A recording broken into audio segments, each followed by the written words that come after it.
जय जिनेन्द्र।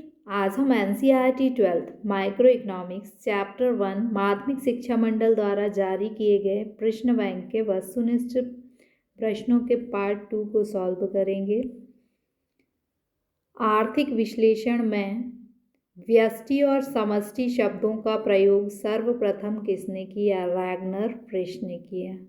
व्यष्टि और समष्टि शब्दों का सर्वप्रथम प्रयोग किसने किया? रैगनर फ्रिश। ये रैगनर फ्रिश आप कैसे याद करोगे कि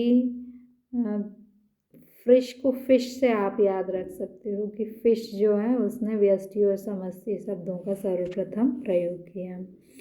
समग्र अर्थव्यवस्था की स्थिति जानने के लिए किन की जानकारी होना आवश्यक है?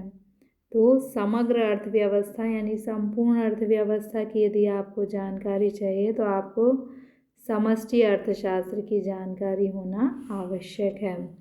मिश्रित अर्थव्यवस्था में पूंजीवादी अर्थव्यवस्था की तुलना में आय का वितरण डैश होता है। देखिए, अर्थव्यवस्थाएं जो होती हैं 3 प्रकार की होती हैं। एक तो होती है पूंजीवादी अर्थव्यवस्था, दूसरी होती है समाजवादी अर्थव्यवस्था और तीसरी होती है मिश्रित अर्थव्यवस्था। तो पूंजीवादी अर्थव्यवस्था में क्या होता है कि निजी हाथों में सब कुछ होता है, यानी उत्पादन के जो साधन होते हैं वो निजी हाथ में होते हैं। लाभ की प्रेरणा से काम किया जाता है, इसलिए निजी लोगों के पास धन, कुछ लोगों के पास धन ज़्यादा चला जाता है और बाकी लोग जो हैं वो क्या हो जाते हैं? गरीब हो जाते हैं। तो आय का वितरण कैसा हो जाता है? इसमें समान नहीं होता। आय का वितरण समान नहीं होता यानी असमान होता है।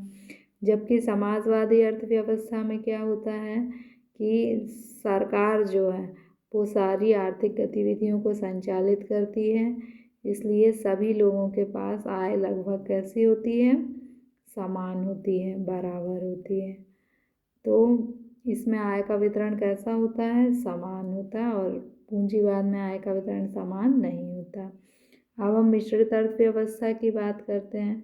मिश्रित अर्थव्यवस्था पूंजीवाद और समाजवाद का मिश्रण है। तो इसमें आय का वितरण जो है कुछ क्षेत्रों में तो समान होता है और कुछ क्षेत्रों में असमान होता है, अर्थात इसमें असमान से थोड़ा सा क्या होता है? ज़्यादा समान होता है। तो मिश्रित अर्थव्यवस्था में क्या हो जाएगा? आय का वितरण पूंजीवादी अर्थव्यवस्था की तुलना में समान होता है। फिर है व्यष्टि और समष्टि अर्थव्यवस्था में कैसा संबंध है? तो कैसा संबंध है? निकट संबंध है। निकट संबंध है या पूरक संबंध है, क्योंकि व्यष्टि अर्थशास्त्र जो है वो समष्टि अर्थशास्त्र व्यष्टि अर्थशास्त्र को समष्टि अर्थशास्त्र का सहारा लेना होता है और समष्टि अर्थशास्त्र को व्यष्टि अर्थशास्त्र का सहारा लेना होता है। इसलिए दोनों में कैसा संबंध है? निकट या पूरक संबंध है। फिर व्यष्टि अर्थशास्त्र में किसकी उपेक्षा की जाती है? तो व्यष्टि अर्थशास्त्र में वैयक्तिक इकाइयों की उपेक्षा की जाती है, क्योंकि ये व्यक्तिगत इकाइयों का अध्ययन नहीं करता।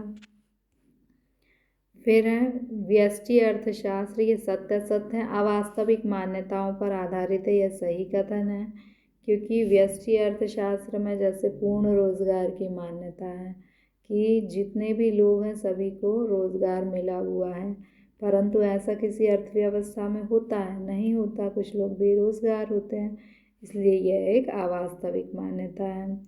दूसरा है समष्टि अर्थशास्त्र आर्थिक नियोजन में सहायक होती है, तो यह सही कथन है, क्योंकि आर्थिक नियोजन जो है एक बड़ी समस्या है।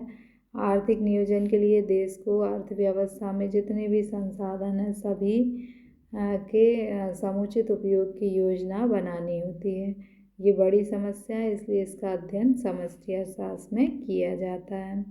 उत्पादन संभावना वक्र मूल बिंदु की ओर ऊर्ध्वाधर होता है, तो ये जो है गलत कथन है। ऊर्ध्वाधर का मतलब है कि उत्पादन संभावना वक्र का आकार ऐसा होगा, जबकि वास्तव में उत्पादन संभावना वक्र का आकार कैसा होता है?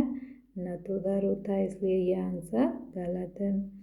इसके बाद है मुद्रा के बिना पूंजीवादी अर्थव्यवस्था संभव नहीं है।